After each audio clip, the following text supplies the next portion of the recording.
Someone suggested it, but yeah, like,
no science.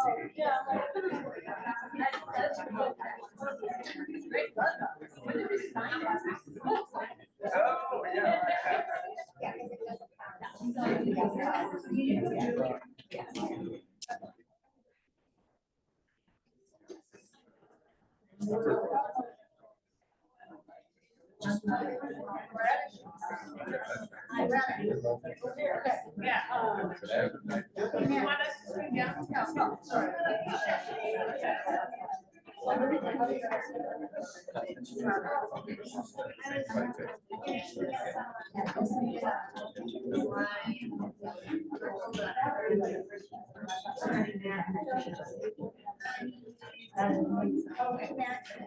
Minutes from last time, you said you were on there.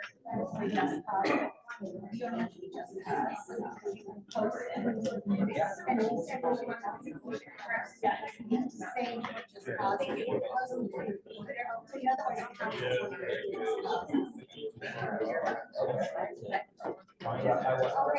No, because you posted it. So that's like your. And you are.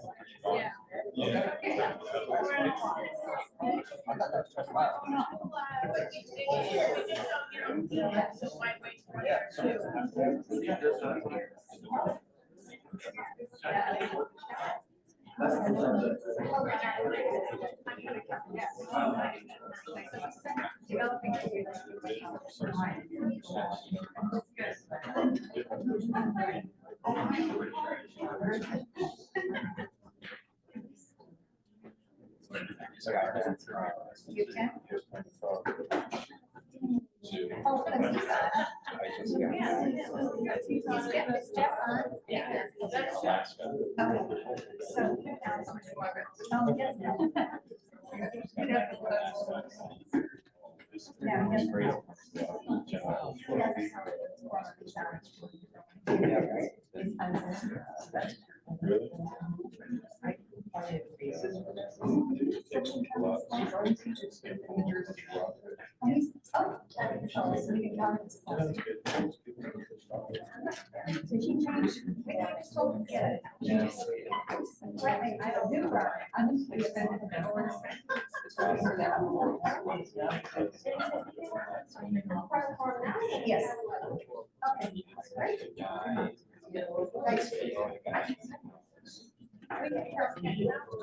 No, she said we have to promise last week.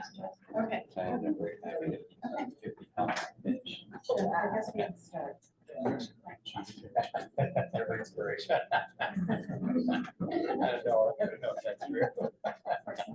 Good afternoon. I think we're gonna get started. Welcome, everybody, to the BHAB meeting for August 19th. And I want to introduce the interpreter and ask them to give us their instructions.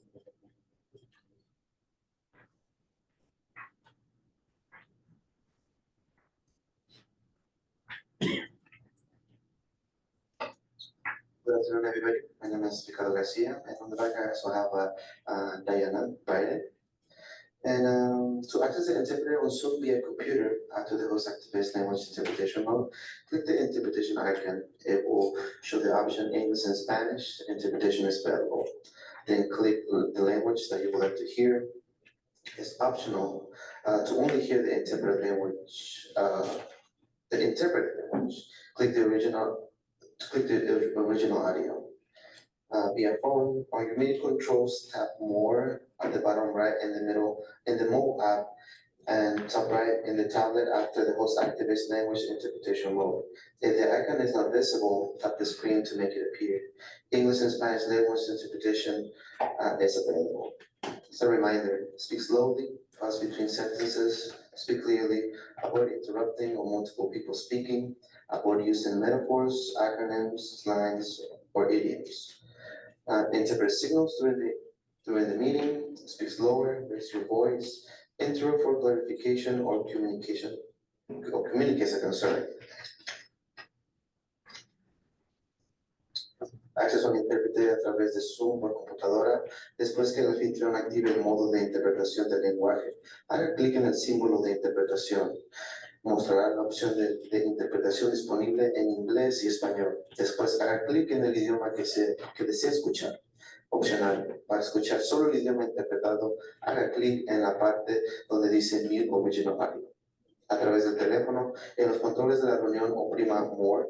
Después, para que el anfitrión active el modo de interpretación del lenguaje, esta opción estará localizada en la parte inferior a la derecha de la aplicación. Si es por su tableta, estará localizada en la parte superior a la derecha de la aplicación. Una vez ahí, haga clic en Language Interpretation para poder escoger la opción disponible en inglés o español. Si el símbolo no está visible, toque la pantalla para que aparezca. Recordatorio: hable despacio, pausa entre oraciones, hable con claridad, evite interrumpir o hablar varias personas entre sí, evite usar metáforas, siglas, doble sentido o modismo. Señales del intérprete durante la junta: hable despacio, hace la voz, interrumpir para clarificación o para comunicar un problema. Muchas gracias. Thank you so much. Next on the order of agenda is the introductions, and I'm gonna ask each of us to introduce ourselves, board members, so that everybody else in the room kind of knows who we are, and that we can take roll that way too. So I'm Cheryl Heitman, I'm chairing the board from Mass Revere's district. Please also tell us what district you're representing and if you hold a board position.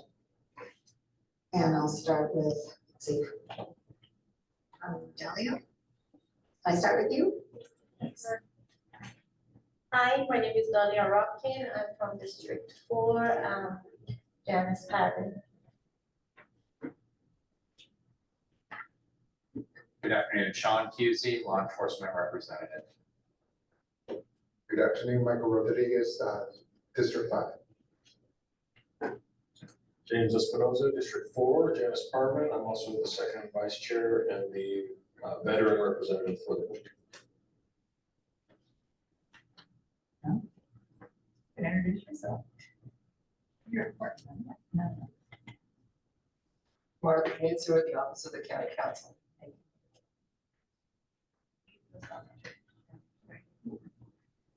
I'm Teresa Cho from the Healthcare Agency. Loretta Dunn, Behavioral Health Director.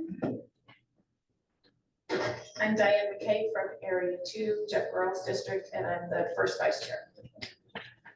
Hi, I'm CJ Keatoney from District 2, one of the supervisor boards and secretary of the BHAB. I'm Nancy Borchard. I'm from District 3 with Kelly Long, and I'm on the adult committee, and I'm also a family member. Good afternoon, everyone. Alan here representing the board supervisors. My name is Soledad Barragan and represent District 5 and represent my community. Okay, thank you very much. So we do have a quorum. Now, oh, I'm sorry, Jeff, so sorry. Brand new member and I forgot you already. Go ahead, Jeff, introduce yourself. Hi, good afternoon, Jeff Davis. Nice to meet everybody. And since this is your first meeting, can I ask you to just give us a little bit of a background, like what district are you being appointed from and just one or two words since you're brand new. Just retired superintendent of the Oak Park Unified School District. As a public school educator in the county for many, many years, many different positions. I've always been very, very interested in behavioral health. I was one of a handful of people that started the breakthrough program in Canal Valley Unified. Probably 12, 13 years ago. And that program ended up still going strong today and ended up winning a Golden Bell Award from the California School Board Association.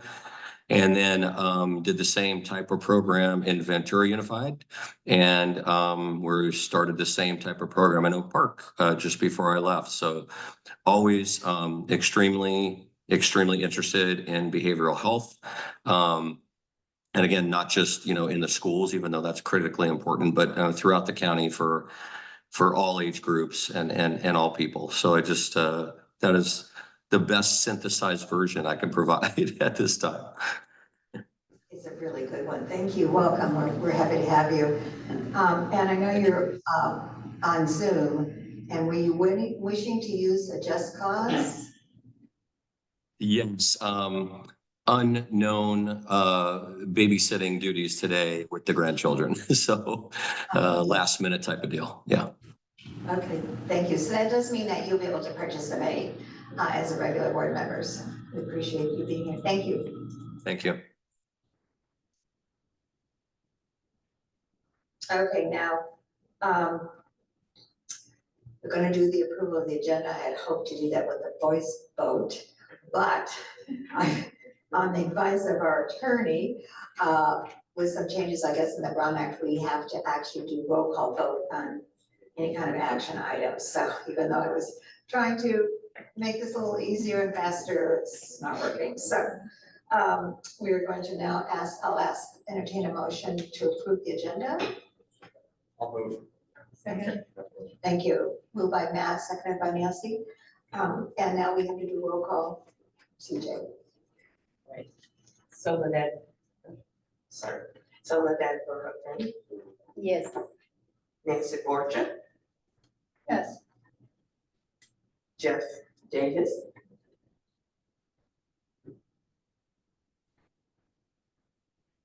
James Espinoza, Yes. me, Supervisor Matt Revere, Yes. Diane McKay, Yes. Sean Percy, Yes. Daria Rockton, Yes.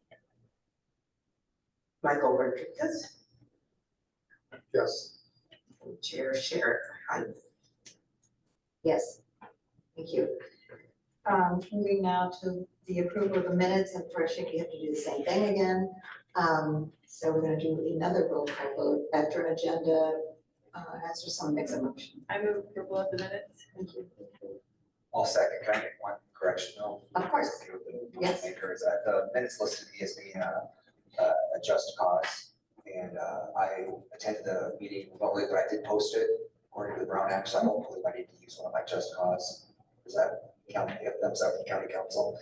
So just change the minutes to reflect me attending virtually, but not for just cause. I amend my motion to, Please use your microphone. I'm sorry. I amend my motion to include that the correction that Matt Levere did not use just cause. Okay. Moved and seconded, CJ, will you please? All right, Soledad Vargas, Yes. Nancy Orchard, Yes. Jeff Davis,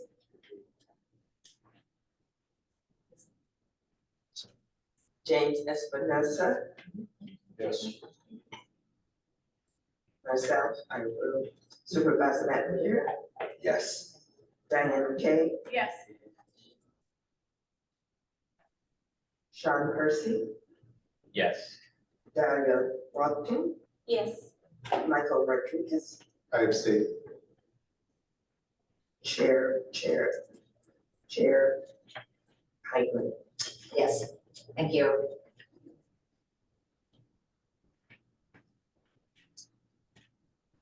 Okay, that's been approved, and one abstention. Public comments. I think we did receive one written comment, which was included in the packets. And I think there may be people here in the audience who want to make a public comment.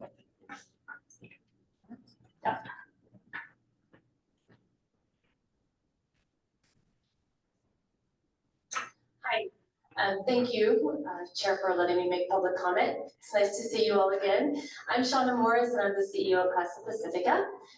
Many of you have seen me up here in the last 4 years, and I think I know most of you. And it won't be a surprise when I tell you that I am a staunch advocate for children's services, especially for those that suffer from mental illness. But what you might not know about me is that I actually grew up in a home where my dad suffered greatly from mental illness and addiction. And so I know the pain personally of what that's like at every age. And I hope to spend every one of my waking minutes and hours of my life making sure that everyone that needs mental health services has access to the best services.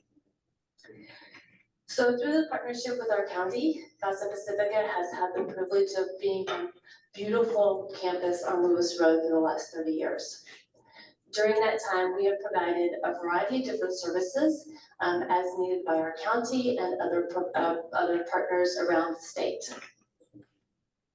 Without a doubt, it is beautiful. It is a place of healing, of hope, and every day I drive in there, I think, gosh, this is a beautiful, wonderful place for kids and families to get the services that they need. It is also a challenge every day for us to keep our kids safe. It is not easy to do the work that we do. Our campus is not locked. Kids have privileges here to come and go. And so constantly working on how do we keep the place safe? How do we keep our community around us safe? And more importantly, how do they get the services that they need? Today, we have 117 students, youth, and young adults that live on our campus and go to school there every day. The need is great. Coming out of COVID, it has only gotten more demand for the services that we provide. And we do that with a wonderful relationship with our county providers. Many of you here today, Cheryl, Dr. Dennering, Clay, you guys help make so that we can do the work that we do. The recently updated master plan for the Lewis Road includes repurposing the Rain facility as a mental health rehabilitation center. It's a very good idea, except for the fact that that facility is 20 feet from the campus where our kids live and come to work and come to school every day. In a few minutes, you'll hear from Clay, and you'll see the updated proposed master plan. While I support the use of the available space around our campus to serve anyone who needs mental health services. I caution you that what might look good on paper doesn't always work that great in reality. The master plan includes adding roads and sidewalks throughout the property to open up the property for commuter and civilian flow with minimal to no fencing and gates. Plans also include sidewalks and roads around the current playfields and throughout our campus. I have serious concerns about the safety and the privacy of the plan for everyone. 20 feet is not adequate space to create safety for the adults, the children, visitors, and anyone that works there. The safety and privacy of our youth that live on the campus, the students that come to the school, the adults that may be living in that space. In the current plan, it jeopardizes all of those issues. So I'm very grateful that Clay and Scott and the team will come out on Friday. They're gonna come out and walk the property with us, and some of our board directors will be there. And I know that we can figure it out, but I just wanna make sure that I bring to you today my concerns as a CEO and also as a resident here, wanting desperately for good services for everyone. So thank you much. Thank you, Shauna. Are there any other public speakers? I'm not seeing any hands, but please let me know if I. Yes. There is one. Yes, Carol Shelton. Oh, Carol, I'm sorry. Yes, Carol Shelton. Good afternoon. My name is Carol Shelton, and I'm here on behalf of the Autism Society of Ventura County and our advocacy committee. The Autism Society Ventura County advocates for individuals and families affected by autism and collaborates with local organizations to enhance the lives of marginalized communities in Ventura County. Our committee, comprised of autistic individuals and family members, meets regularly to review the agendas of decision-making bodies across the county. Creating a comprehensive continuum of services for those with developmental disabilities and co-occurring mental health disorders is crucial. Autism, particularly when combined with mental health issues, presents complex challenges that require integrated and customized interventions. Additionally, people with intellectual disabilities need specialized support tailored to their cognitive levels. Unfortunately, there are significant shortfalls in the availability and accessibility of these services locally.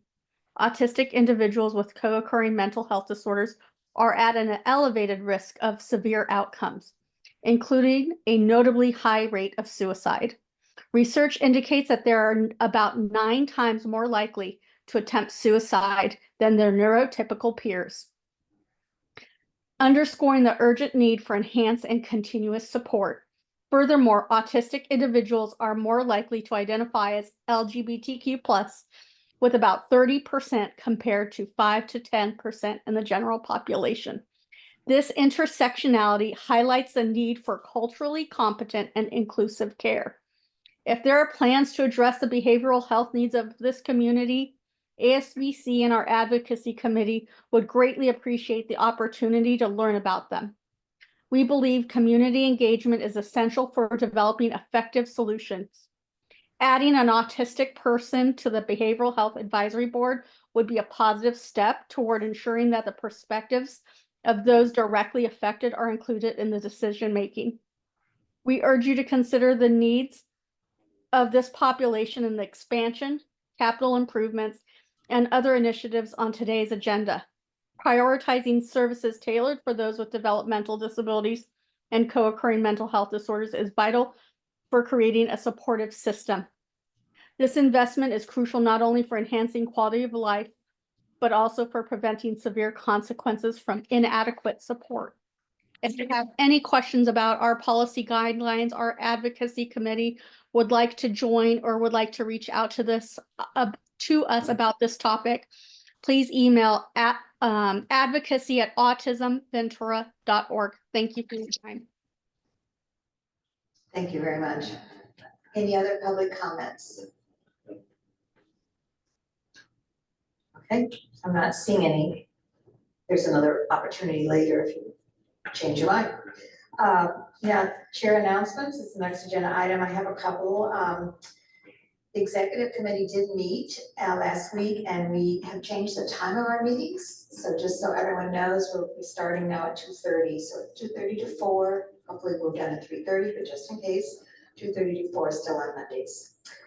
Also, in October, I mentioned last time that we were going to be inviting down someone from the state organization, the California Association of Local Behavioral Health Boards and Commissions, very long name. So we did invite Teresa down in Comstock Down. She's the executive director, and she will be joining us at our October meeting, at which point we will have a goal setting meeting. So I'm gonna, with your permission, probably extend that meeting for a half hour. So it'll be just, and I'll let you know half hour earlier or half hour longer, just in case we need a little extra time, since we will really devote that meeting to goal setting, since we have Teresa coming down with us. Wanted to let you know that we have had one resignation from the board. Elizabeth Stone has resigned from the Behavioral Health Board. So that position, which is in District 2, will be available for another appointment. But we want to thank Elizabeth for her service and her valuable insights as a consumer on this board. And that might be it. Let me just check. Yes, okay. I was gonna talk about how I was gonna redo those first two items, but since I can't do that, because the Brown Act won't let us, I can skip that. Okay, moving on. Now, we do have two really important presentations today. We're very excited to have them. You did receive materials in your packet last month, and again, part of the materials this month. Hopefully the other one is online still.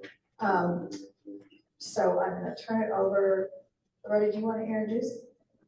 Clay? Or you want to see something? Okay, it's Clay McCarter, the program management analyst from the CEO's office. He's going to talk to us about the capital projects, the projected capital projects. Good afternoon, members of the BHAB, the public and staff. Clay McCarter with the County Executive Office. So we have a generational opportunity to apply for millions of dollars in funding to build behavioral health capital projects. So with the passage of Proposition 1, all the slides here, I'm going to go over the projects that we're looking at to apply for this grant program. And next slide, please, Jen. So Proposition 1 was approved by the voters. It provides $6.38 billion in a general obligation bond to be used for behavioral health treatments, residential care settings, and supportive housing. It follows the same model as the BHAB, which is the Behavioral Health Continuum Infrastructure Program. And the county has received $7.5 million to date from that program. We used the bulk of that money, $6.4 million, for the Youth and Family Wellness Center that we're going to be building on Pleasant Valley in Oxnard. So the first round of the Proposition 1 BHAB money is due in December. The first round will be $3.3 billion available statewide as a competitive grant. The first $1.5 billion will be open for us to apply with no regional caps, meaning it's $1.5 billion for the entire state. Usually they would allocate those for Northern California, Southern California, but right now it's $1.5 billion statewide. And then the second tranche of funding is $1.8 billion in competitive grants, but then we do compete in the Southern California region, which does not include LA County. We're competing for $264 million in that category. Next slide. And then in the future, $2 billion will be available to build permanent supportive housing. That's going to be a separate NOFA run by HCD, Housing and Community Development Department of the state. We anticipate that would be released in wintertime with a 2025 deadline. And then after that, the second round of behavioral health capital projects will be an additional $1.1 billion, which we're assuming would be another 2025 deadline. Next slide. So we are targeting 3 projects for the first round of the BHAB, they're calling it BHAB bond funding. This is for the total, there's $3.3 billion available. So we'll be applying for these 3 projects, the Lewis Road Mental Health Rehabilitation Center, which will provide 78 beds at our Lewis Road campus with an anticipated cost of $70 million, with an opportunity to increase that bed count with building another MHRC on campus. We're also looking at the Simi Valley Psychiatric Health Facility, which would provide 16 beds, and we estimate that to run about $25 million. And then lastly, in the building we're currently in, the conversion of the second floor administrative services into clinic space, which is about a 30,000 square foot renovation, which we're looking at $15 million. Next slide, please. So looking at the Lewis Road campus, it's a 54-acre county-owned campus. It's in the unincorporated region of Camarillo, near California State University Channel Islands. And I've given you a satellite photo with the parcel outlined in yellow. It provides a variety of mental health services with an adult residential health Casa Pacifica, as John mentioned, and the Growing Works facility, which is a commercial nursery that provides job training and recovery programs. Next slide, please. So this project is not going to be funded with Prop 1. I wanted to highlight it for the BHAB's knowledge here. It's the Rancho Sierra Apartments is an under construction 50-unit affordable housing project it's right on Lewis Road. It provides 50 total units, 24 of which are reserved for permanent supportive housing for formerly homeless seniors with mental disabilities. And the other 25 units will be filled by extremely low income seniors. So we're hoping for a spring to summer move-in date next year for this project. It was impacted, there was a lot of rains in January, and that did set the project back a little bit, but we're confident that we can get that project finished by next year. Next slide, please. So our first project for the BHAB bond program would be the MHRC, the Mental Health Rehabilitation Center at Lewis Road. The county owns an existing building. It was, for many years, it served as the Rain Homeless Shelter. It was formerly associated with the Cal State University Channel Islands when there was a state hospital. This provided offices and residential facilities for the doctors and nurses that worked at that facility. It was built in the early 50s, and we can convert that building into 38 beds of a locked MHRC. We have an existing capacity of only 31 beds, so we really are looking for opportunities to bring more locked beds into the county as soon as we can, because we have many clients who are residing outside the county, some as far away as San Diego or the Bay Area, because we do not have the bed capacity. So next door to this existing building, we have space to build another 40 beds. So we could bring 78 beds online, but we think about 70 million. And that 70 million also includes a bus turnaround, because right now there's only one bus station at Lewis Road that's on the street. It's on Lewis Road. So we want to bring that bus stop into the campus and then provide a community gathering space, a market and a kitchen, and another maker space, which I'll show you a picture shortly. Next slide, please. So here are some artistic renderings of the existing building. It's a locked MHRC, so you notice there's a very tall fence in the perimeter courtyard there. I don't have the height of that fence, but it will be a very secure facility with a recreation space to the right of it, where you see there's a basketball court. In the future, we could build those 40 beds where that basketball court is. Next slide, please.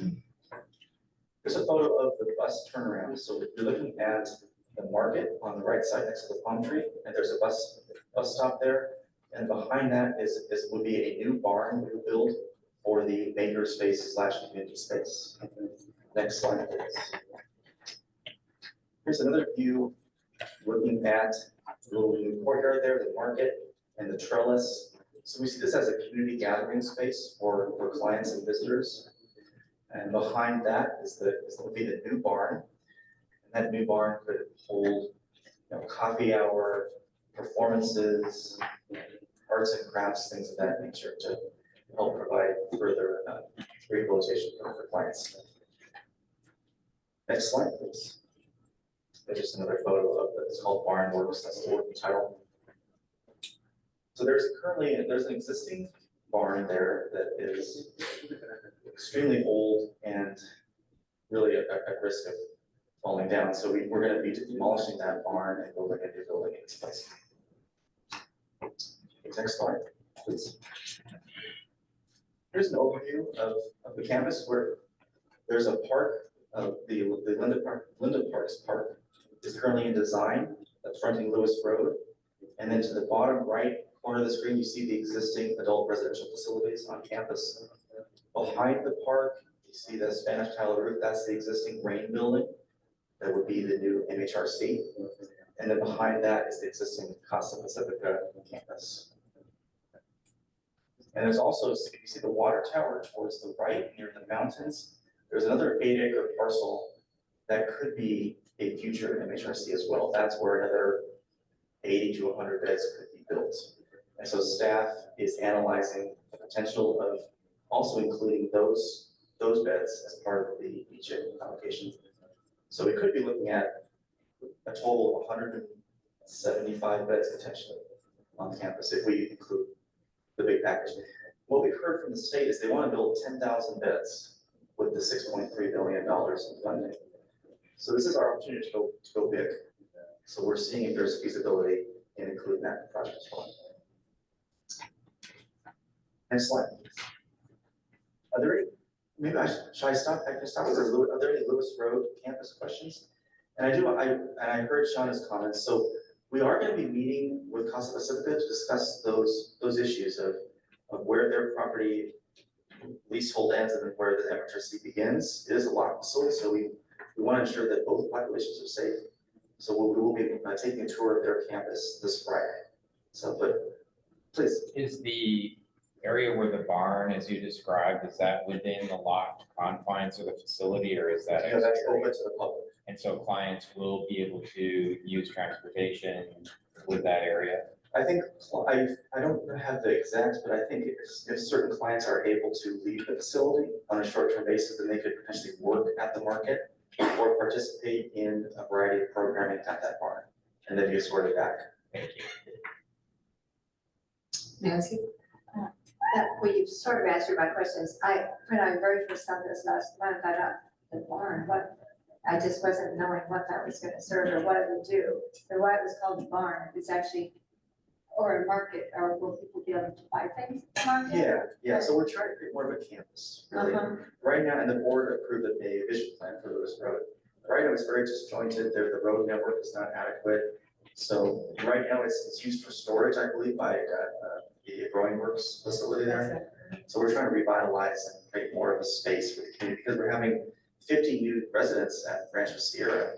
So we'd love to have some kind of little market. So then maybe they would come out to that campus from downtown. That one that you just mentioned that's about to come up. Please use your microphone. Oh, sorry. The Rancho Sierra that I showed you on Lewis Road, Yes. there's 50 units that are in construction. So we're looking to build a little market we're increasing the number of residents on campus. Mhm. So they could use that market. Oh, like they could visit out there, because they would have to get there. Maybe I have a wrong vision. It's one.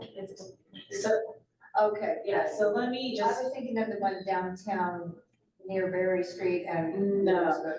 so let me just back up just a little bit. So we have existing programming and facilities currently already on, in addition to Casa Pacifica, as many of you are aware, we have our Hillmont House, we have Casa Esperanza. So we have a number of other programs there, folks who are not in a locked setting, who have the potential to utilize something like a market or a central gathering place. Obviously, for community building and for just, being decent human beings, it's nice to have something like that in this community that we're building. In addition to that, it is in line with where the state wants us to go. And as I mentioned during the last visit, when we had our AHP visit, they made it very clear that a regional model and a campus model with a continuum of services, not just programming, but also for, environmental, is what they're looking at. And so when they came with their visit and we walked it, they had a lot of ideas on how we could repurpose things that had already been in our pipeline, as Clay addressed, things that we had already considered, that they said, absolutely, this is where we're going and this is what we would like to see. Again, as Clay mentioned, they're very focused on the 10,000 beds. That was what was promised with Proposition 1. And in addition to the beds, building out actual community structures. And so that's what that piece would be. I think I was confusing it with the property that Mini Mansions is developing for downtown in Camarillo, and I was thinking you were saying they were gonna go out there. They could, but not like. Sorry, Please. thank you for the clarification. James Espinoza, I'm retired law enforcement, but also the veteran representative on the board.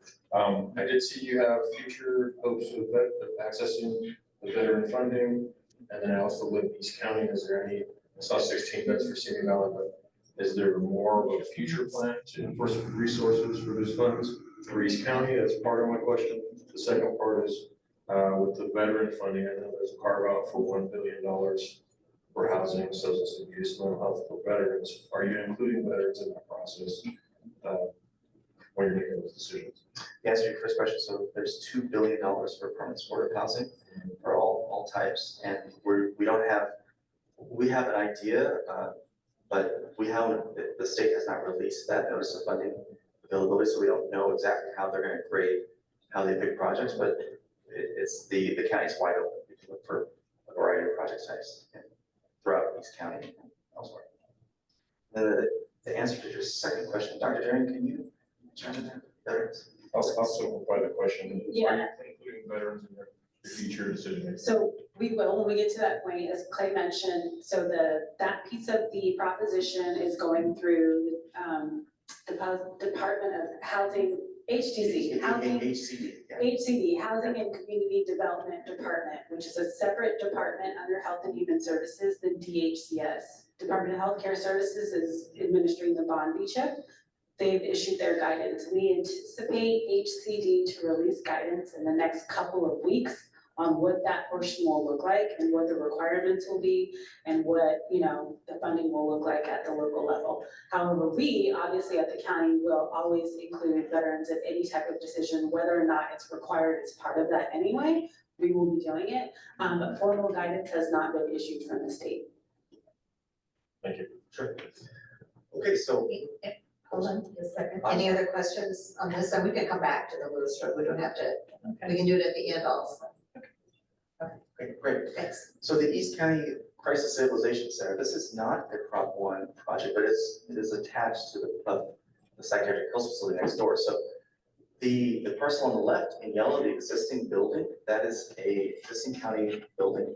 It's used currently for substance abuse and DUI services, which will be shifted to new locations. So we freed up a portion of the building for a CSU, a Crisis Stabilization Center.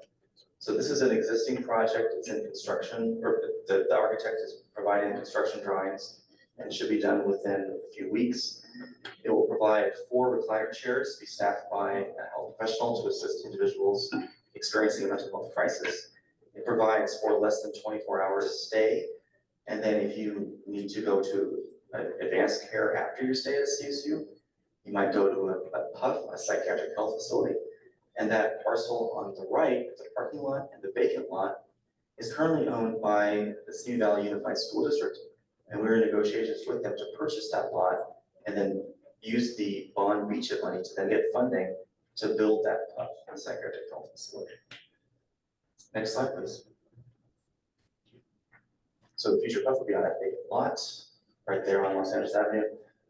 The PUFs are very expensive. We estimate it's going to cost at least $25 million for a 16-bed facility. But it's wonderful to have a PUF right next to the CSU, which enables your clients to transfer easily from one facility to the other. And it has a parking lot ready to go.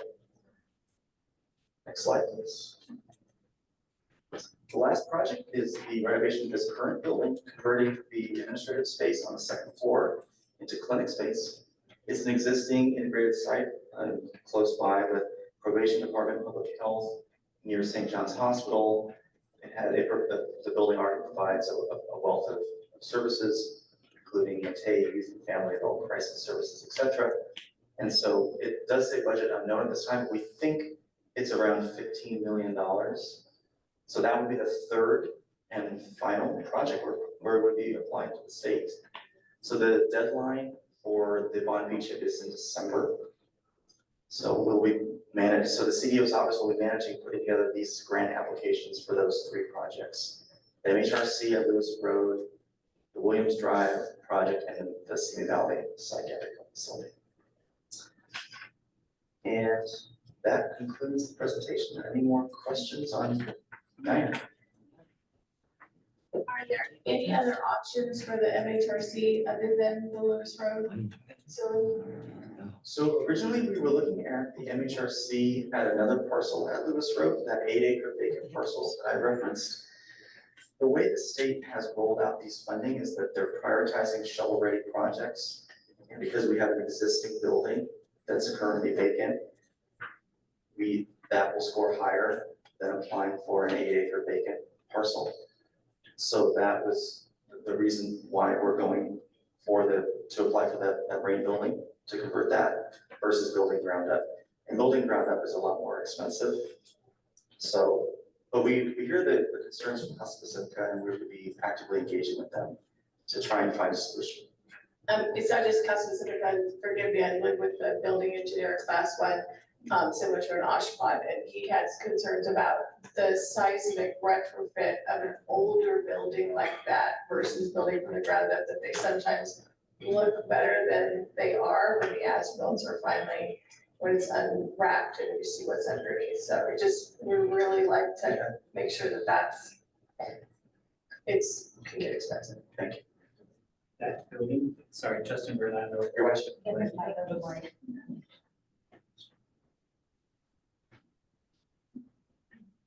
Good afternoon, Justin Berline. I work with Clay on capital projects. That building is very interesting. We toured it with the architects and engineers, and it's built in the 1950s, but it was built with poured concrete. So it's very stable. It's going to be kind of difficult to retrofit because it is so structurally sound. So we don't anticipate any seismic retrofitting. In addition, we already have a project that was approved for infrastructure relocation. So roads, water, electricity. So all of that will be tied into the vision plan. So a lot of the infrastructure will already be there. That's kind of ties back into why we are choosing the site. Thank you. I just did want it to be twice as expensive every time. Other questions? Yes, okay. Yeah, I have a question regarding project number 3 with Williams Drive. So how much clinical space are we talking as far as being converted upstairs? We're looking at converting, I think upstairs about 30,000 square feet.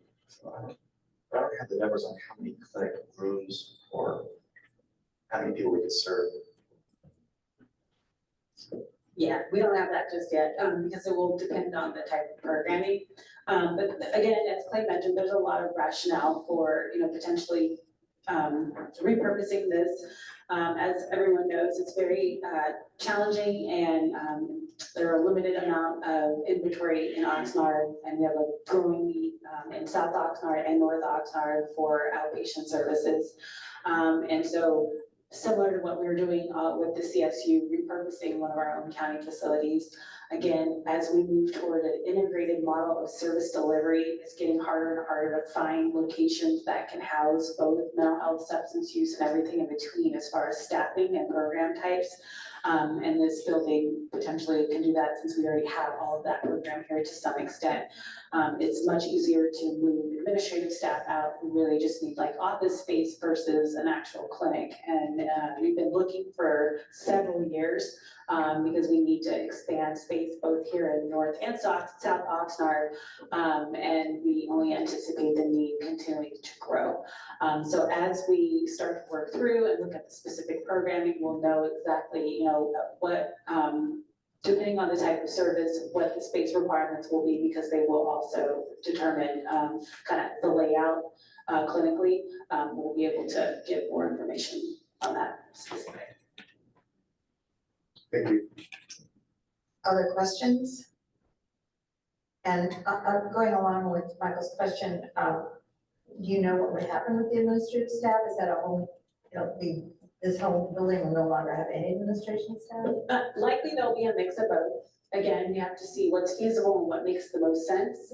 For some non-clinical staff who do administration, but in a more clinical way, it may make sense for them to stay.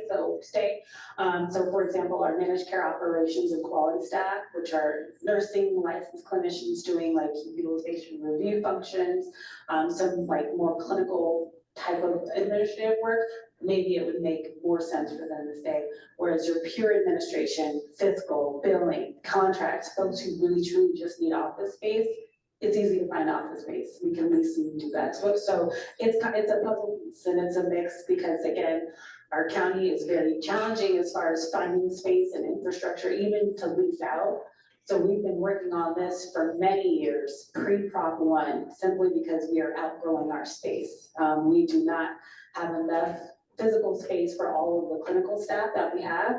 Even when you take into consideration the amount of field-based work that we do, we still have increased demand in like physical plant space. So it's been puzzle pieces for the last few years, just trying to get folks situated. And it's really much easier to repurpose administrative staff who don't need much to give clinical staff and to give the public an easy place to go. Again, as we're leveraging the campus model that the state is really wanting us to focus on, they view this building in particular as a campus because we have different levels of outpatient care here. Again, we're right across from a hospital, we're right across from AmCare and public health down the street. We have our probation partners downstairs. So this is really a place that we want to maintain easy access, easy transportation access. There's parking for our clients. We'd much rather free up the parking for our clients and have our staff go elsewhere where they're not taking up the space. So it's kind of a dance there and something that we've been analyzing for several years. Thank you. And just one clarification. So you're, with that money, these are the 3 grants you're gonna be applying for, you know, 3 buckets of money. Sometimes with grant funding, you don't get the whole event, you get a partial, right? So is there a plan for if you only get partially funded for each and every one of these or one of them or whatever the case may be? We're good about being creative, finding other funding sources, other grants, possibly general fund, using HSA, whatever we can to try and achieve these goals. Okay, and just on the Lewis Road, the first part of it. So you've looked, it sounds like what I heard you, I think, say was that you really have looked at other spots throughout the county for that kind of a facility. This seems to be the one that works the best. Is that accurate or? Yeah, well, because, so as I said, that the grant is you score higher if you have a shovel-ready project. And so this is it's already on a campus where we're putting in another $15 million in investment outside of this process for the roads, the water infrastructure, all utilities to make this more of a community. Because right now it's very hodgepodge and a lot of roads dead end. So we're already putting in $15 million of investment. We're looking for a county building we can easily convert into an MHRC that's large enough and that the rain building that fits that building. Anything else? Okay, well, thank you so much for this. It's exciting to get all this information and we appreciate you doing this presentation. Moving on to the director's update.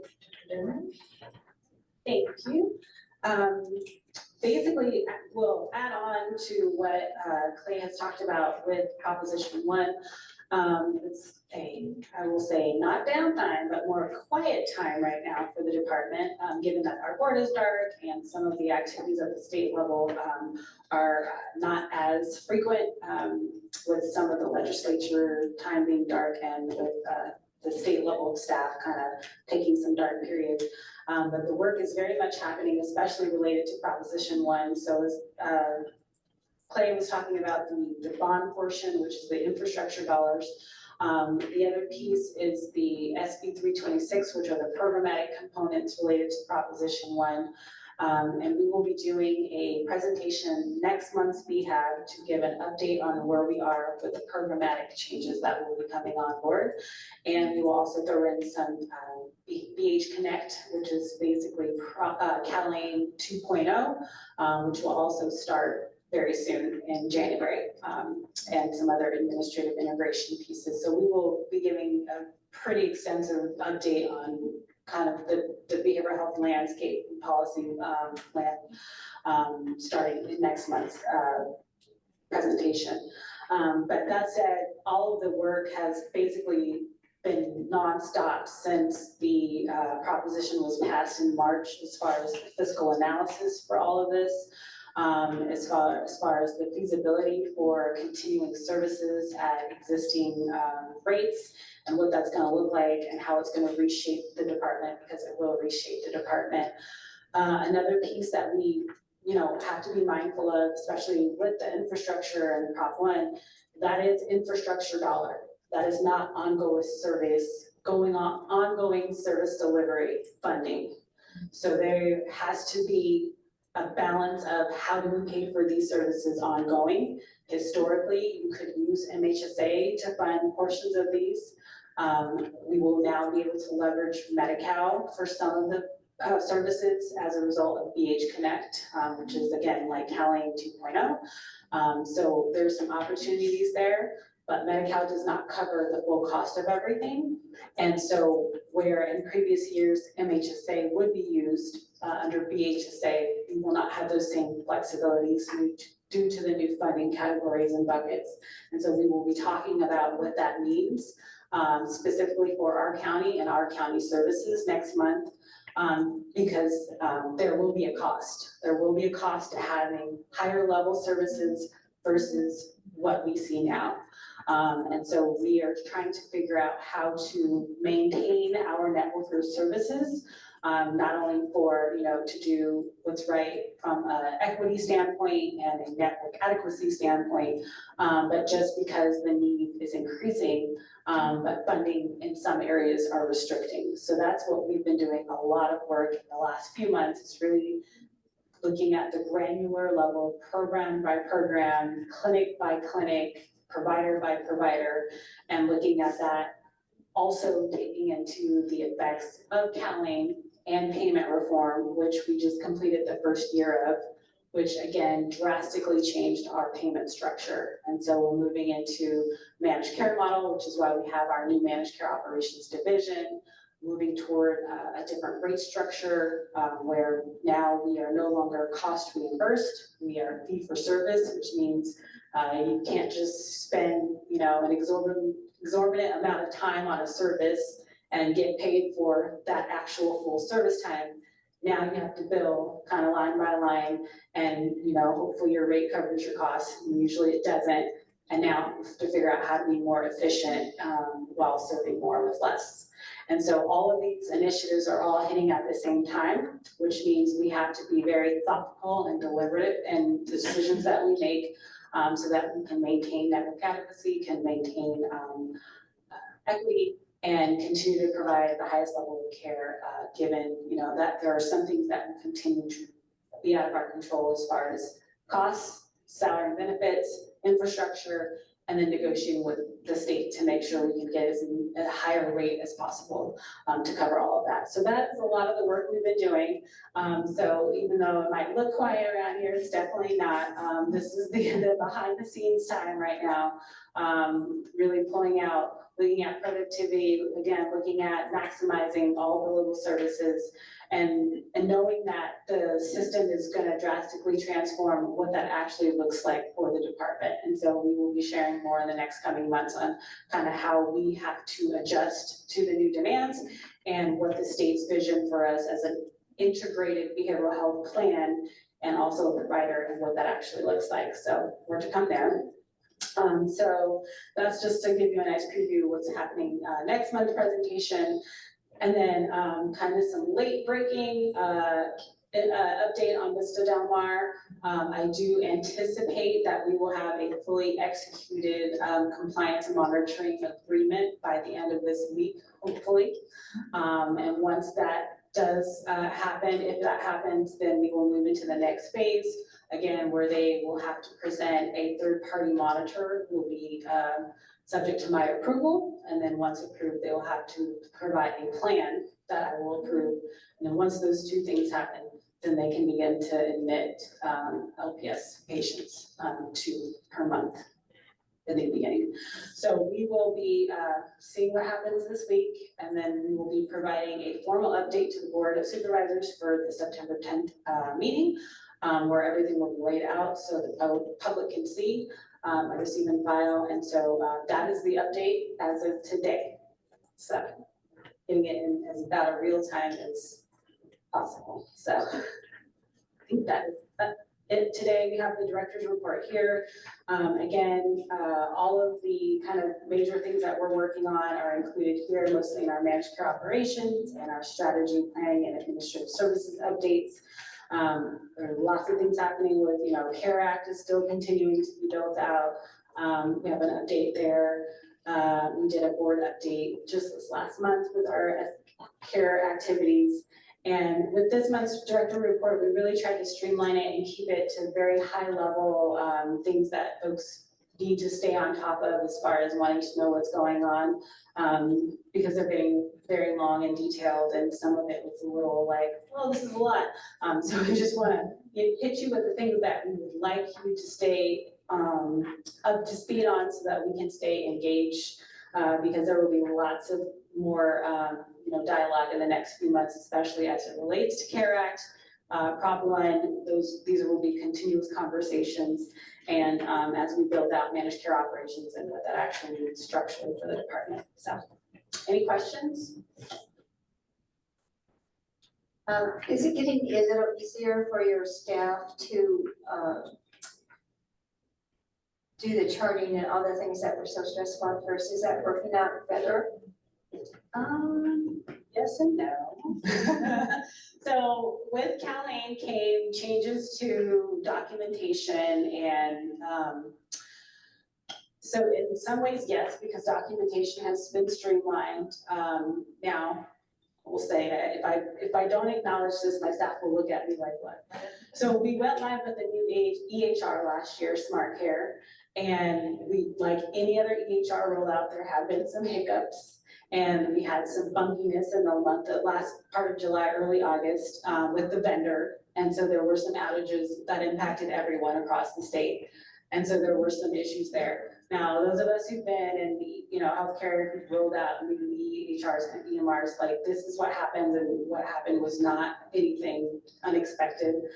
So there are bumps in the road, but overall, and they've all since recovered. We had a state meeting this afternoon, and, they were very apologetic, but, this happens.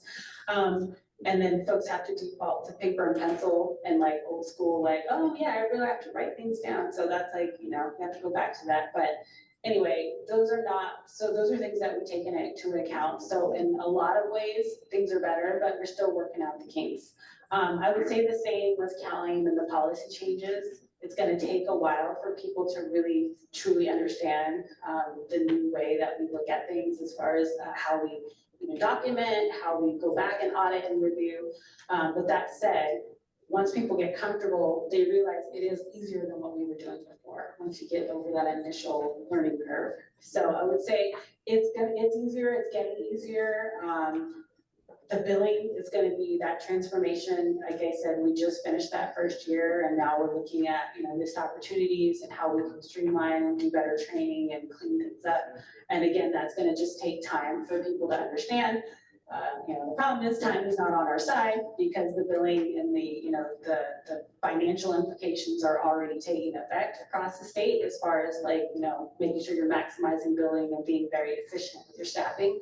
But those are the areas we're working on. So that was a very long-winded yes and no answer to your question. It's a very complex thing, and I know that it's really problematic for your staff and for everyone, you too. Yes.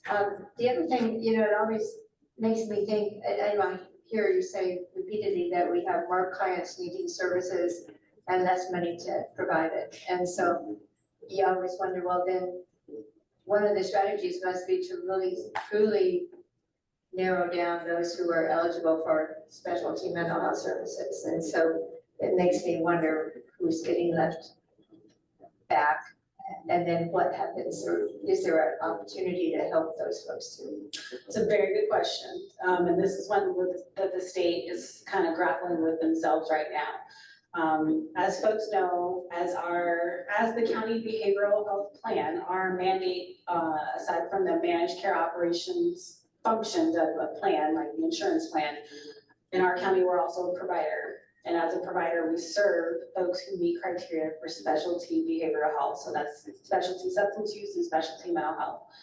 Historically, we have been the safety net system and the system that has taken everyone, even if they didn't necessarily meet criteria for those services. Because with our old payment structure, we could kind of eat the costs. And that is what one of the most drastic shifts in the new system under CalAIM is that the county system can no longer do that. And so the state is putting it on the Medi-Cal managed care plans, which is our county Gold Coast Health Plan, to really pick up and make sure they have an adequate network for their mild to moderate population that they are supposed to serve. That sometimes comes into our system because we have better access and timeliness and a better provider network. And they're doing the same on the commercial side with like your Kaisers and your Blue Shields, who also are getting dinged for not having sufficient network. So what's happening is you're seeing the different systems who serve similar populations, but at different levels of severity, really have to focus on their target populations. And so in a lot of ways, while the county behavioral health system looks to be expanding, and in some ways we are, as far as our continuum with the infrastructure especially, our scope is really truly narrowing into the specialty system, because that is basically how the state is financing and moving. And so they have been putting a lot of pressure at the state level on the Medi-Cal managed care side, on the commercial insurance side, to make sure that they have adequate networks that historically have just been taken care of by the county behavioral health system. And on the, thanks for the update on Vista, will we be seeing kind of what they've sent back, since we did see what you'd asked them to do? Will you be able to provide for us part of it? It'll be a public document. It'll be a public document, yes. So we could, so you could bring that back. Yeah, once everything's executed and agreed upon, we can bring that back. Okay, thanks. Any other questions or comments? Okay. So we have another really great report that we've been looking forward to. It's the HCA needs assessment. I know this board was very involved in requesting that, the board of supervisors, so we're particularly interested, I'm sure, in that, and Dr. Cho is here as the healthcare agency director to tell us about that. Thank you. So first of all, I want to thank the board for inviting me to take this on. I sort of come in, as you know, midstream, and so really, as evidenced by the over 200-page evaluation that we have so far, this is clearly a very comprehensive and sizable project. So we want to make sure that we get it right.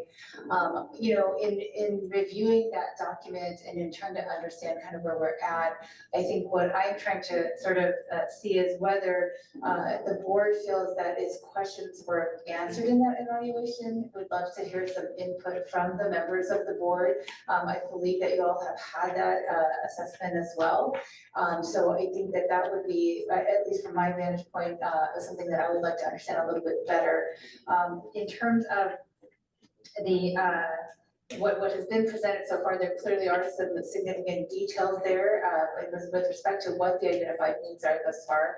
But I think that's sort of a secondary conversation, and you know, not a small lift to address some of the needs that have been identified in that evaluation. I think what I would like to understand better is the board's perception of what has been submitted thus far, and sort of what we feel that is needed from here on out. So if you don't mind. Great. Diane? I was fairly new when they started, and so I spent an hour and a half separately on a Zoom with them. And really, we spent a lot of time on how to get basically a good geographic reach.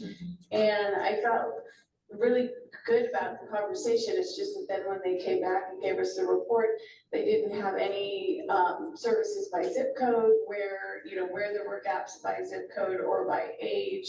You know, I had suggested the community colleges, some other places, and it just seemed like that just didn't click that different.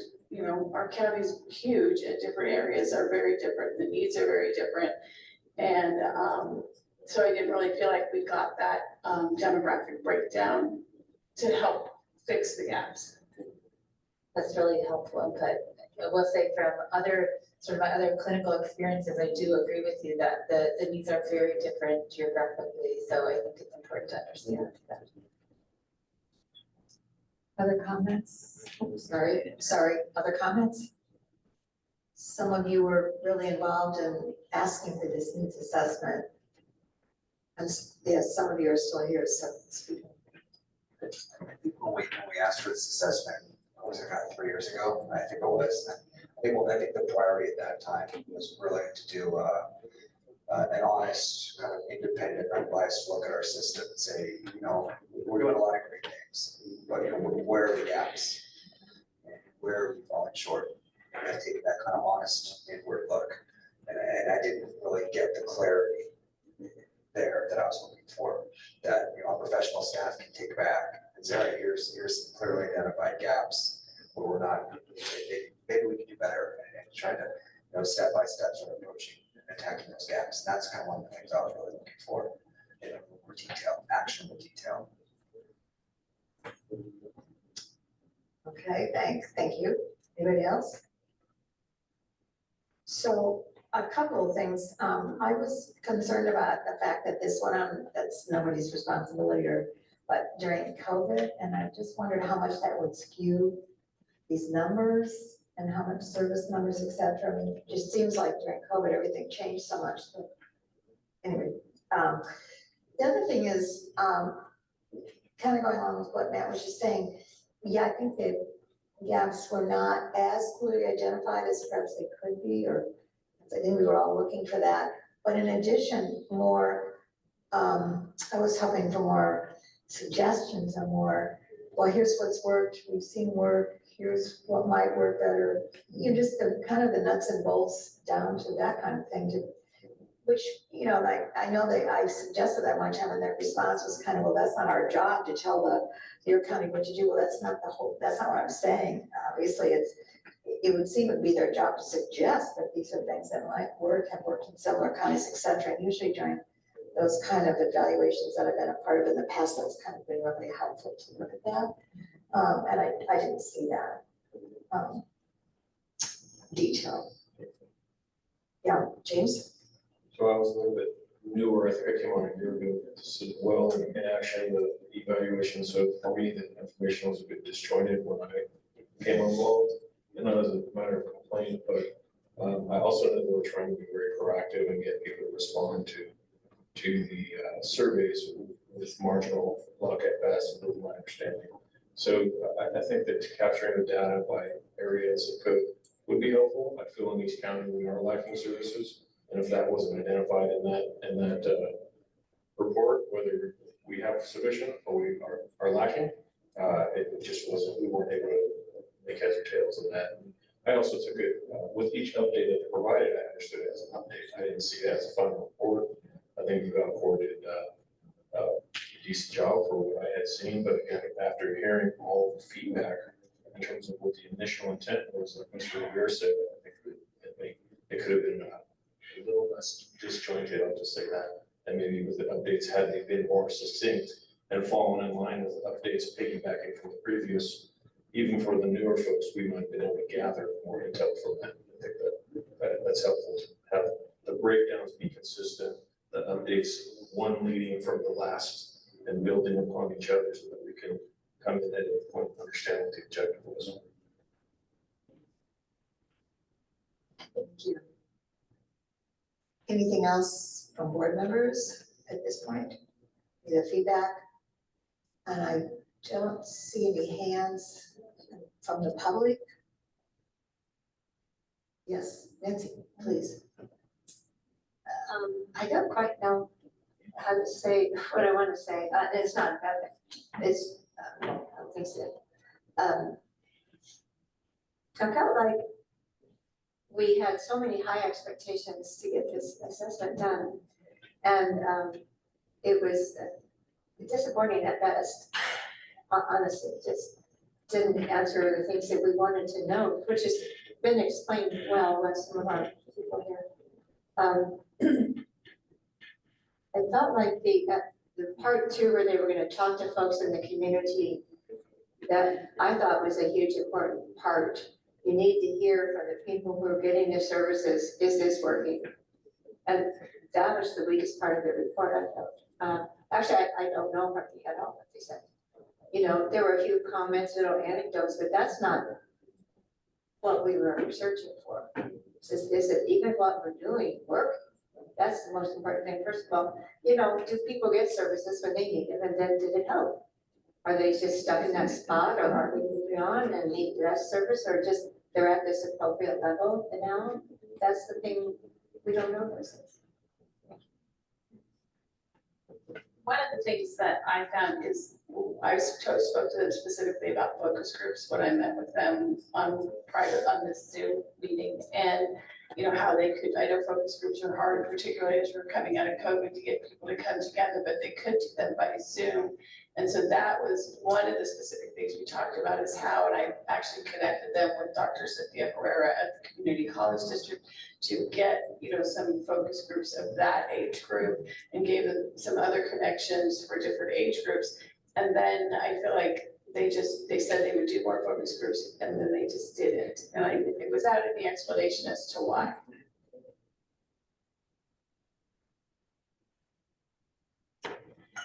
Any other feedback from the show? So out of curiosity, maybe it's too soon to ask, but what is the department's reaction? Is this helpful? Is it what the department needs? Well, it's certainly helpful for me to hear this from the board firsthand. It really, you know, I didn't want to make any assumptions, so just hearing, especially since I'm new and many of you have been through this process since it started years ago. So I find it extraordinarily valuable to hear everyone's input. I think it does leave me with the question, you know, obviously my feeling is that I have to see the needs assessment through. It's incredibly important for what this board does. So, you know, with respect to that commitment, I think where I would need to, you know, sort of understand the board's wishes is whether, you know, we then go back to Edelcourt and try to, if I go back to them and say, these are the places that we really need some enhancement, or do we go in a different direction? So I think that's a little bit where I would like to understand that piece a little bit better as well. Yes. Yes, I'd look for you to comment.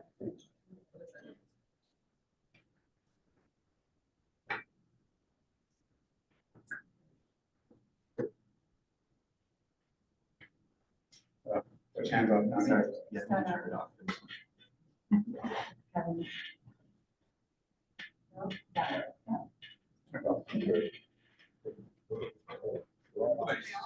Oh, they're all on. I speak loudly. Yeah. And. Oh, something.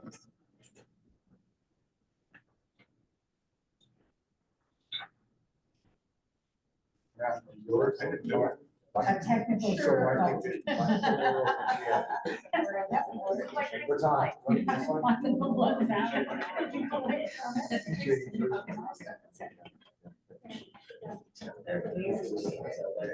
Oh, yeah. Okay, I think we got it to work. Oh, great. I just get it. Yes, we got it. Pretend about Nani. I was on the board many years ago when we started this request for the needs assessment. I was the vice chair then. And, among the things that we had requested were things like, well, where are we as a county? How many, in a continuum of care, how many beds do we have, for example, in a psych units? How many beds do we have that are locked units? How many beds do we have in board care? How many beds do we have in unlocked MHRCs? How are we doing as a county compared to other counties? Who are the counties that are doing well? We gave a couple of examples of counties that seem to be having the right numbers of beds, seem to be providing good services. And these basic questions were what we really wanted in a simple manner, not the kind of you know, stakeholder input and so on, which is fine, because most of the stakeholders were novices and didn't quite know how to answer the services that they're seeking out. But we on the board understand, and those of us whose loved ones are in the system, we understand the frustrations we go through. So we were curious to see about these basic questions. Are you able to collect information from other places and form some sort of ideas where we should be going? Okay, that was my, thank you. Thank you. Roberta?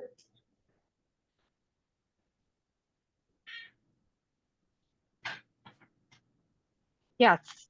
Thank you. Roberta Griego, Executive Director of NAMI Ventura County.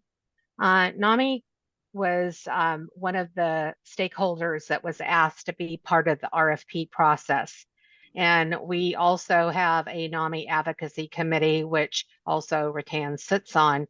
And certainly when we were in the process of helping develop the RFP, it was something certainly that we felt as stakeholders that surveys was not going to give you a certain great picture of really where the lack of services are, what could be improved in the county, and things like that.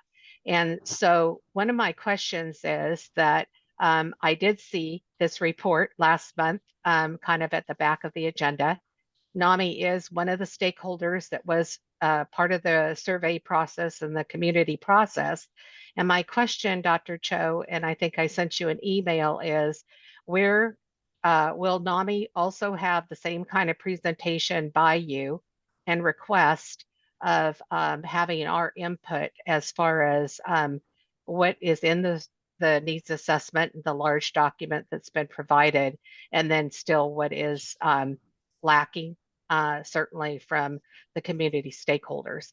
Because like Rattan was saying, it was based on the fact that we felt that we had asked many a times, just as Behavioral Health Advisory Board, that there was a lot of gaps in services. And so we went through a very extensive process with Dr. Shipper from both the BHAB perspective and NAMI's, and received a lot of the input to answers, but it still didn't answer totally all the questions. It was very vague because most of the response was there was really not any data to go on by.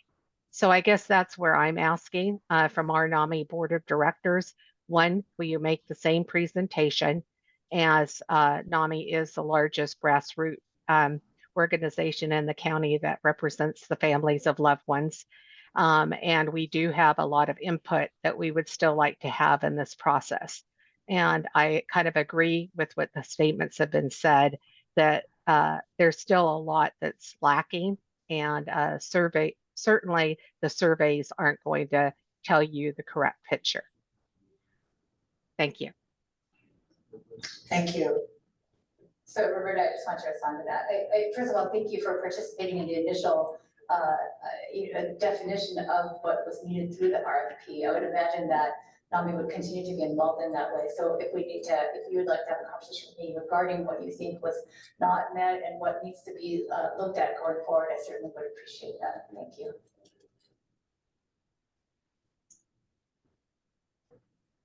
Thank you. I guess I would encourage, if I don't see any other comments right now, I would encourage all of us to, if we have additional thoughts later that we might want to share with Dr. Cho or Dr. Jennering, to please do that, because it looks like they really like your input, and I think it's very important. And for those of you who were a part of this process early on, and you don't see your colleagues here who are still members of the board, it would be helpful to reach out to them, I think, and just say, hey, we missed you, we're sorry you couldn't be here, but we want your input, because a lot of us are new and we weren't here when we did this initial needs assessment, or we came in at the very end of it or whatever. So it would be helpful to have some of the more experienced, I guess, I don't know how to say this, board members give input also.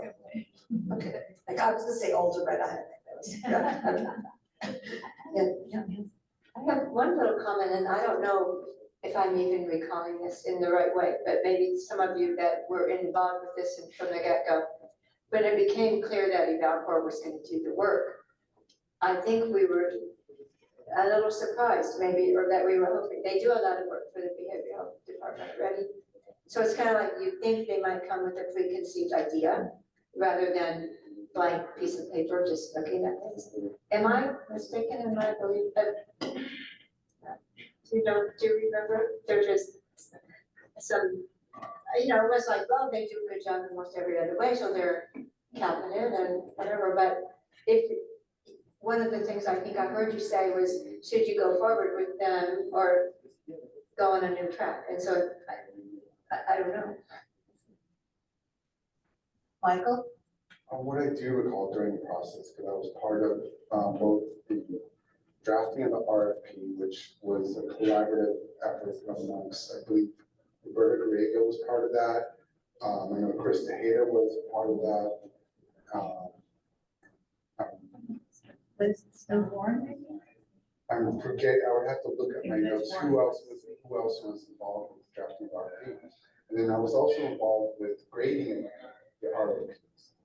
And if I recall, I think there were about 5 submissions. And then there's certain, I'm trying to like straddle some lines here on confidentiality, what I think that whenever you grade, you sign certain confidentiality, but what I recall anyways, is that out of all the submissions, they achieved the highest scores in response to the RFPs. And so I don't know, I don't think it was necessarily because they were an existing contractor with BCBH or with county government, but out of the submissions that were presented, they, presented the best one. And so it's like one of those things, and I think that the application process was open for quite a while. And so it wasn't like you had a week and then get your submissions. And I thought it was open for at least 60, 90 days or something like that. And so, we scored based on the submissions that we received. I was not on that committee, so I would just say that when I saw it, based on the work that I do, it seemed like a very inexpensive price tag for what we were asking for. And I was concerned about that when I saw it. And so again, when I spoke to them, I said, they said they'd already done the number of focus groups promised in the scope of work, but they were still willing to do more if that really felt that it was necessary. And I told them I really thought it was necessary, but I don't know if at some point they got overruled on that, on, spending more than what they had bid.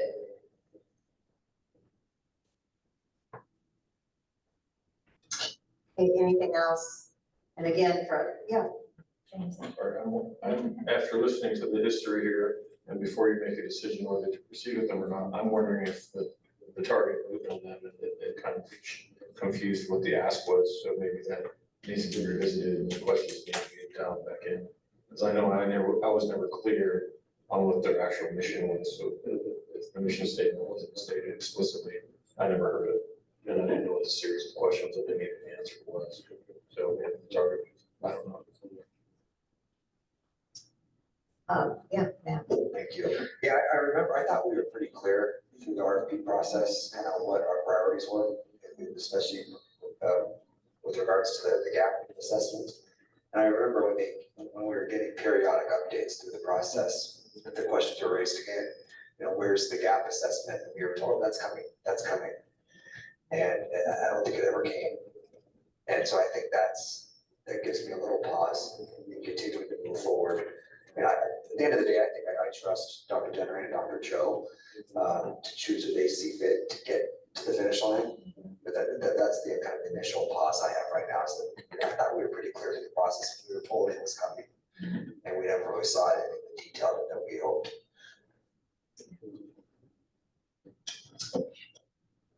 A good feedback.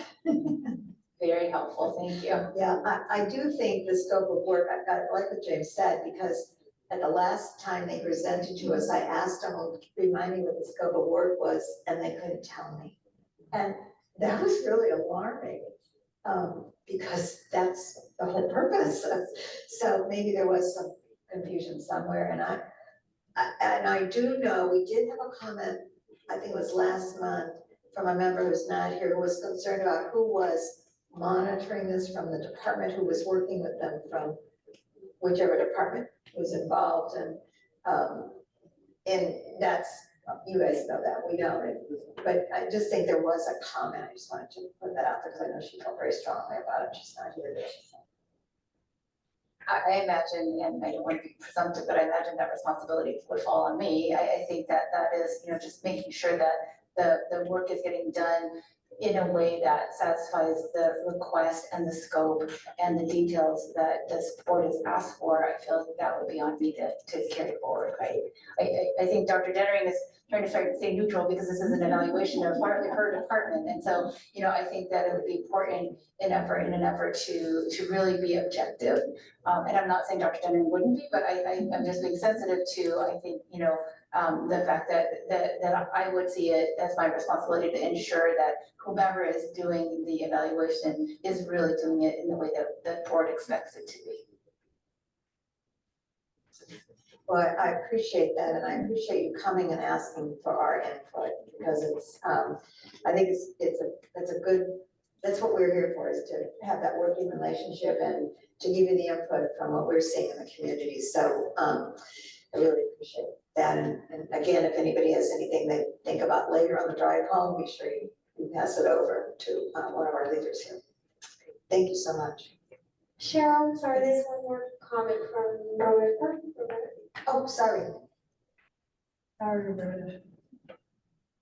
Roberta, sorry. Go No ahead. problem. NAMI was, again, one of the reviewers, as well as with, like Michael said, and certainly we could meet with you, Dr. Cho, and let you kind of know the background of how that it came about. There was 5 bids that were received when we evaluated. Certainly a lot of us on the committee had another direction of certain other people to kind of go along with being the first bidder. And we were dealing with Barry Zimmerman was in charge of the project with us. So we do have a lot of the input of what was really to kind of been put in the RFP, what really was supposed to have been in it. And then when it came to the final bid, you know, it was a lot of us were kind of mystified that what we thought when we looked at the various bids of the amount that was from a low price to a very high price, and had some questions about that. It was kind of like just an input, kind of like, well, I don't know if money was involved by the county's part of for the project in the beginning or not, but it was, like we said, it was kind of, we felt that what the bid was approved for is kind of what you were going to get, the type of report given to you. So that I'd like, anytime you'd like to chat with any of us that was on that RFP process, we can let you know our feelings. Thank you. I appreciate that. Thank you. I certainly don't want to reinvent the wheel, so I think understanding a little bit about the history would be very helpful in terms of how we go forward. So I appreciate that, Roberta. Well, thank you. And we'll look forward to following this and seeing how we do go forward. Thank you. Okay, BHAB committee reports, revenge committee apparently did meet. Janice is not with us, so we don't have a report. Youth and family also met, and Kevin was called away to work last minute, so I don't know, do you want to say anything about it? We did meet with Gold Coast and Caroline, thank you. And kind of heard a little bit about how they interact on behavioral health issues and substance abuse with the county behavioral health department. And that was very interesting, actually, gave us a lot of information. I think it's the kind of thing that would be important for the whole board to hear that kind of dialogue, I thought, because they're such a big part of this and what's going on and some of the changes, and they're trying to catch up with what the Prop 1 changes also will apply. And I mean, it is sort of a moving target, obviously, but it was a good discussion back and forth. So anyway, okay. The BHAB committee discussion is the next agenda item, which was something that we kind of brought up, well, we did bring up last month, and has been sort of an ongoing, a little bit of an ongoing discussion. We have quite a few committees, standing committees, that each member is asked to be on at least one committee. They meet depending, mostly every other month is kind of the schedule, but unfortunately, many of these committees no longer have a chair, and they're having trouble getting quorum, so a lot of them have really not been very active and have not been meeting. There's been a discussion among the executive committee as well as the bylaws committee on how to go further or how to go into the future with these committees. One of two things we need to look at is if we want to continue with the same committees or if we want to look at perhaps a different structure. We are looking at that with the bylaws committee, so one thing we could do is, and we are getting close with the bylaws to bring it back, so one thing we could do is perhaps let the bylaws committee finish their work and then bring it back, which will include a suggestion, doesn't have to be what we do, but it will include a suggestion on how we move forward with committees. One of the things we had also briefly talked about was if we're going to set goals, which we really need to do for the year, we might want to make sure that our committee structure aligns with whatever our goals are for the whole board, so that we're not working we can put more energy into what we're doing, and I think that makes sense for everybody. It might reduce the number of committees, it probably will, and they'll be more focused, and that way we can have regular input from the committees because they'll be more actively involved in what the goals are. So that's another idea, but I'm welcome, it's on the agenda for today. If anybody has any other thoughts they want to bring up, this would be a good time to do it. And thank you, Cheryl. And I think to your point earlier, just a minute ago, when we were talking about youth and family, I thought the presentation was extremely valuable, but it would be valuable for everyone. Even if we would summarize and report it, I think that hearing about how we work, how they work together, Gold Coast and Carolyn, and the changes in Medicare and the changes that they foresee coming, it was a very robust conversation, and to try and translate that to the whole group is really, really hard, and yet it's really, really important. So whatever we decide with committees, I think some of the presentations need to remain here for the whole group, and then if there's side work or that kind of thing, the committees could do a deeper dive. But for us to have heard that and you not to have heard the rest, heard what we heard, I think is a kind of a miss. So that's my opinion. Any other input? Yeah, ma'am. Thank you, Madam Chair. I like your idea of having the bylaws committee bring us back recommendations on committee structure moving forward, and specifically having them tie into whatever goals we do adopt. So I think that'd be a good recommendation for us, the whole board to consider based off the bylaws committee work. Any other? Yeah. I support the idea of more work done right here in this room, and then maybe take that to a committee, like you say, the deep dive. We've kind of worked it in reverse for several years, and that hasn't served us very well. We kind of did at first, but I think it's not now. And so maybe it would be better work groups versus committee, that kind of thing. We could determine that. James? Just real briefly, I would definitely support the previous discussion ideas of having the committees fall in line with the goals. So goal setting will be very critical to that. Any other discussion? Any other comments, feedback? Okay, well, this is to be continued, I think. We'll move on then. So are we going to put them on the pause until we do? Oh, right, that's a good question. Oh, good question. So I'm gonna redo your comment since it wasn't on. Okay. Diane suggests perhaps we should put committees on pause until we do this so that we don't continue to have these committees, which honestly aren't meeting that much anyway because of lack of leadership as well as quorum. So is that okay with everybody that we just put these on pause until after we have the goal setting and you hear back from the bylaws committee, then we move forward?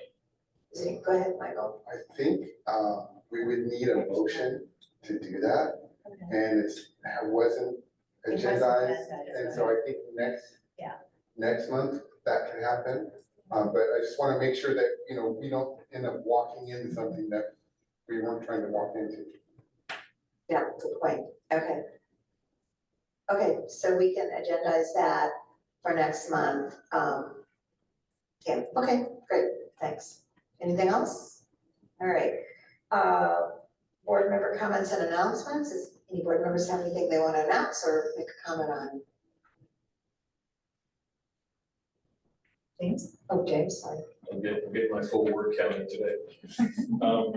So just a reminder, it's next month, September 14th. I've partnered with Mission Fish USA. They're having a fishing event on the Friday the 13th. And we are doing a veteran, first responder, Gold Star family, White Star family appreciation barbecue down in Channel Islands. You do have to register to attend, as I can send anyone a flyer if they're interested. My email is real easy, it's james.espinoza.email@gmail.com. So if anyone is interested or would like to attend, we'd love to see county staff out there. I'm sure you don't have to register if you're gonna be a VIP, but we'd love to see the involvement. We have about 25 resources lined up. We've also spoken with the Maritime Museum down there, and we'll probably have a mission for people that are registered to attend to the Maritime Museum as well. So that's Saturday, September 14th, 2024, from 10 a.m. to 3 p.m. in the Channel Islands Harbor. Great, thank you. Anybody else? Board member, yeah, CJ? Yes, I received this notice that the Mental Health Services Oversight and Accountability Commission is meeting on August 22nd. The meeting itself will be in San Diego, but there is a Zoom link. And I could pass this on to Jackie to send out to those who are interested in attending the Zoom. It's an all-day meeting, so it's a long time, August 22nd. Thank you. Anything else, CJ? You should have also gotten a notice, I think, from the State Board of Behavioral Health. I never can remember this entire name, but it's a state organization where all the behavioral health boards, they are having a board meeting with a training. They do these monthlies, Michael, is that right? And there's one coming up in September. The registration was at the end of August, I think. It would be by Zoom. This is way up north somewhere. I don't remember where, but it was in the far north of California. And everybody's eligible and invited to attend these if you're interested. I think you all should have received their newsletter. Yeah, you did. Okay, great. So all that information is in there. Michael, did you want to say anything about that? No, just gonna see exactly what. Yeah, I know it's real far north, but they do offer the Zoom link, and that way you can just come in for whatever part you're really interested in, if you so desire to. Madam Chair, one other item. As we know, we have a vacancy with the resignation of Elizabeth Stone, but we also have another vacancy on the board in District 1. So those are the two vacancies that need to be filled. Thank you. I think we perhaps have someone that Supervisor Levere will be bringing forward in September. Oh, yeah. So for District 1, I think he's actually trying to listen today, but hopefully we haven't discouraged. Hopefully we haven't discouraged us down. Well, you know. Okay, moving forward, but thank you, CJ. Moving forward with the old business, we were going to talk about possibly looking at the day of the week and the time for general meetings. And there was a discussion last month, I think it was, about whether 1 o'clock was the most convenient time for people. As I mentioned before, the executive committee did alter the time to make it from starting at 2:30. We have to, as we were reminded by East County folks, it is important to look at what the ending time would also be. So if this group were to start at 2:30, and our meetings are usually at least 2 hours, sometimes more, we're talking then at 4:30 or even 5. So you're looking at the drive time one way or the other. But if other people, I'm not trying to discourage anybody because it doesn't matter to me when we meet, but if anybody has strong feelings about when they'd like to alter the time to meet, we'd like to hear that and still think about it. This doesn't have to be done today, obviously, it's not agendized for action, it's more of just a discussion to kind of see what we're thinking. On day of the week, I'll just mention from the executive committee perspective, we did look at different days of the week. Obviously, Tuesday would not work because of the Board of Supervisors meeting on Tuesday. And we did look at, and Friday's probably not the best day. So looking perhaps in the middle of the week, Wednesday or Thursday, or we could obviously continue to meet on Monday. And staff is fairly flexible, I think, except for Tuesdays. So this is just another food for thought, when people are okay with this meeting time as it is and the days it is, obviously we would just leave it that way. Jeff. Are you unmuted? Yes. It's hard, it's a little hard to hear, but I'm asking my opinion on the time. Yes. Yeah, I mean, I think later is better, personally. I think later is better. I think 1 o'clock's really, really hard. For me, later would be better, like 2:30. Okay, thanks. And you're from East County? Yes. Yeah, I'm coming from Thousand Oaks. Yeah. I'm not a techie guy, and I'm not sure if Jackie is techie, but maybe I know you can send out kind of an email to the group with various times, and maybe everybody could vote on a time if this doesn't work for them. It's just a thought. Doodle, is that what it's called? Doodle? Well, for setting a meeting, we use Doodle poll, but we could do it for just setting a date and time, a day and time as well. Okay, sounds like I'm seeing some heads nod. Jackie, is that a possibility? Yes, okay, she's probably techie. I agree with you, I'm not, I agree. Okay, so, we just would probably need a little parameters in terms of day or time. I guess we don't really want to doodle poll, you can put pretty much anything, right? Right, You probably do those, right? we could put the 3 days, or the 3 days that are possible, which is Monday where we do it now, Wednesday or Thursday, and then time of day and see where we come out in a voting. I'm kind of agreeing. I think 2:30 is a good start time. I live in Thousand Oaks. The traffic is coming the other direction, but I don't drive as smart as James does. And so once you get to Thousand Oaks and then you have to continue on to Simi Valley, it gets a little messy. The other time, 10 a.m. in the morning, then the traffic has died down coming out this way. Might be another time we get done at 12:30. It's lunchtime, grab a bite to eat and have the rest of our day to work and, do our day jobs.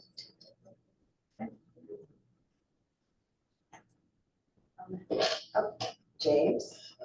I'm over my word count now. We're counting. I don't even talk as much at home. I would agree 10 a.m. or 2 p.m. 2:30 for me is pushing it. Because once you get past that 4:30 window, getting past Thousand Oaks on 23, I'm fine with driving in the traffic. I'm committed to this, as I told you before, whatever's best for the group. But I think that 9:30 to 2 p.m. window, 10 a.m. to 2, I think that would be the most viable. Daria?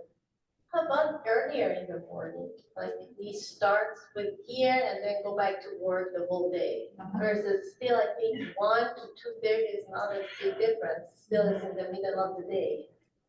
So are you thinking like 9 or 10? What would you think? Either 8, I don't know. I mean, that's Okay, 8 maybe. But I'm okay with anything because, I can make it manage. Okay. Okay, well, we'll run it by, Jackie, we'll work with you on maybe some possible times and dates. Okay, great. Thank you very much. Okay. New business, we do have one proposed site visit. Diane's gonna, I think, lead that. Thank you, everyone. We haven't done a site visit in a very long time, and looking at the Ventura County Medical Center inpatient psych unit. And we set up some times for next week, and I didn't know if anyone has any interest, I can email the times. It was 10:30 in the morning. 10 to 12. Or 2 to 4 maybe? It was 10 to 12 or 2 to 4 were the two groups, and I think it was, let me get my helpful to email us. but it's limited, they said 4 to 5 people is max that can, they can handle their events. So I will, give me 1 second. Someone else talk now.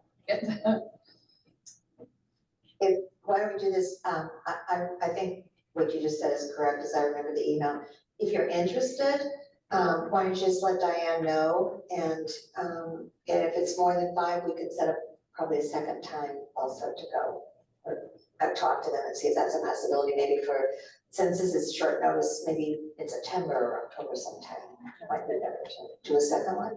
Or if you have another idea of a site visit that you'd like to do, remember under the Welfare and Institution Code, we are obligated to look at community health centers also, or other clinics, whatever. So if there's something else you're interested in, this is, you don't have to bring it up now, but it's a good time for us to be thinking about this. We haven't done any, the whole time I've been on the board, I know they used to happen, but certainly with COVID, things shut down and just didn't get started again. So it's an opportunity for us to kind of look at where we might want to go. Again, when we do goal setting, one of the things that I know other BHABs in the state do is on their site visits, they gear them around whatever the goals are, if they can, if that all works out, I'm sure it would. But it's another thought to think about putting that into later in the year. Presentation requests, if there are any, or recognition award recommendations, please let me or Jackie know, so we can move forward with any of those. And then we're moving to the contracts, and there were a lot of them. I think because of the time of year, it may seem like more than usual, but maybe not. Anybody have any comments on any of the contracts that are in your packets? Or questions? Oh, there is a hand, Roberta. No. Oh, she went away. Okay. Oh, sorry, wrong hand. Okay. I don't see you up there.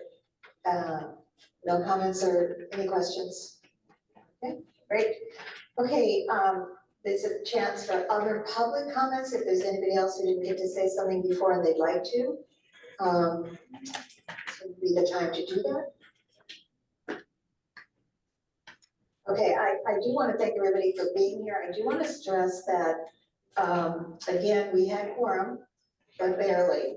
And I know people are really busy and it's a busy time of the year. I'm sure that people might be out of town, et cetera, but this, making a commitment to be here every month is really important. It's so important because we do have some really important business to conduct, and we want to be able to give accurate feedback and helpful feedback to the department, working with them in collaboration on many of these issues. So just again, and I'm not, unfortunately, I'm preaching to the choir here because you're all here, but if you have fellow colleagues that aren't in attendance, if you can encourage them, and we're gonna just kind of devise, I think, at the executive committee, a good way to reach out to folks, because we do know it's important work that goes on here, and we want to have people here who are really committed to doing the work. So really appreciate you all being here. I appreciate our 2 presenters. I thought that's the kind of work we're doing, and that's the kind of information that we need to move forward. So that's why it's real important that people be here whenever possible. And if there are no other comments, with that, I will adjourn. Thank you. Thank you.